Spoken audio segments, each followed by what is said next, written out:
Hello friends, welcome to our channel life science with professor.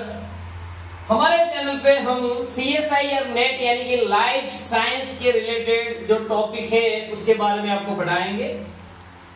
Unit 1 molecules and their interaction relevant to biology, यानी कि molecules के related जो biology है, यानी कि हम carbohydrate, protein, lipid, vitamins, other molecules जो हमारे बॉडी में पाए जाते हैं या प्लांट में पाए जाते हैं, उसके रिलेटेड जो यूनिट 1 है लाइफ साइंस का, जो टोटल 13 यूनिट है, उनमें से जो फर्स्ट यूनिट है उसकी ये फर्स्ट टॉपिक, यानी कि उसका ये फर्स्ट टॉपिक का नाम है स्ट्रक्चर ऑफ एटम्स, यानी कि एटम्स क्या है।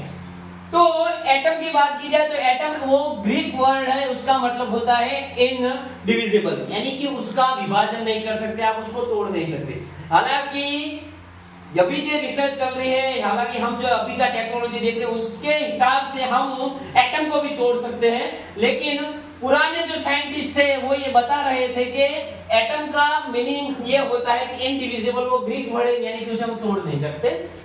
ये एटम की बात की है, the smallest part of the substance, यानी कि सब्सटेंस का सबसे स्मॉलेस्ट पार्ट है, यानी कि अगर कोई एलिमेंट बताया जाए, कोई मेटल का नाम लिया जाए तो उसका सबसे ये स्मॉलेस्ट है, and that can not be broken down chemically, यानी कि हम उसे रसायन के रूप में तोड़ नहीं सकते, यानी कि रसायन के रूप में उसे तोड़ नहीं सकते, हालांकि हम भी तोड़ सकते हैं। Each atom has a nucleus, किसी भी एटम को आप उठा लो उसके अंदर न्यूक्लियस यानी कि उसका सेंटर रहेगा। तो अगर इसे हम मान लें कि ये हमारा एटम है तो ये बीच वाला है, उसका क्या होगा, उसका न्यूक्लियस होगा।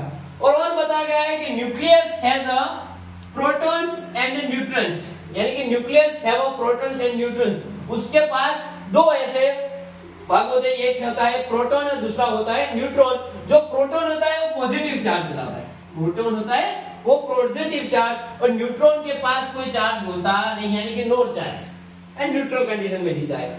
और electrons moves around the nucleus, यानी कि वो न्यूक्लियस होता है उसके चारों ओर, वो किसमें, तो के ऑर्बिट में, इसे कहा जाता है ये हमारा ऑर्बिट और ये है हमारा न्यूक्लियस। तो के ये रहा हमारा न्यूक्लियस। तो इस न्यूक्लियस के चारों ओर क्या होती है, ऑर्बिट होती है, और उसी ऑर्बिट में हमारा इलेक्ट्रॉन से उसकी ओर चारों उसका चक्कर लगाता है। Atom is a tiny particle, tiny particle यानी कि सबसे छोटा, यानी कि सबसे छोटा ये वर्ड है, और smallest particle of the element, यानी कि किसी भी धातु या अधातु किसी भी को ले जाए उसके अंदर ये सबसे छोटे में सबसे छोटा सा हिस्सा है, यानी कि सबसे स्मॉलेस्ट यूनिट है।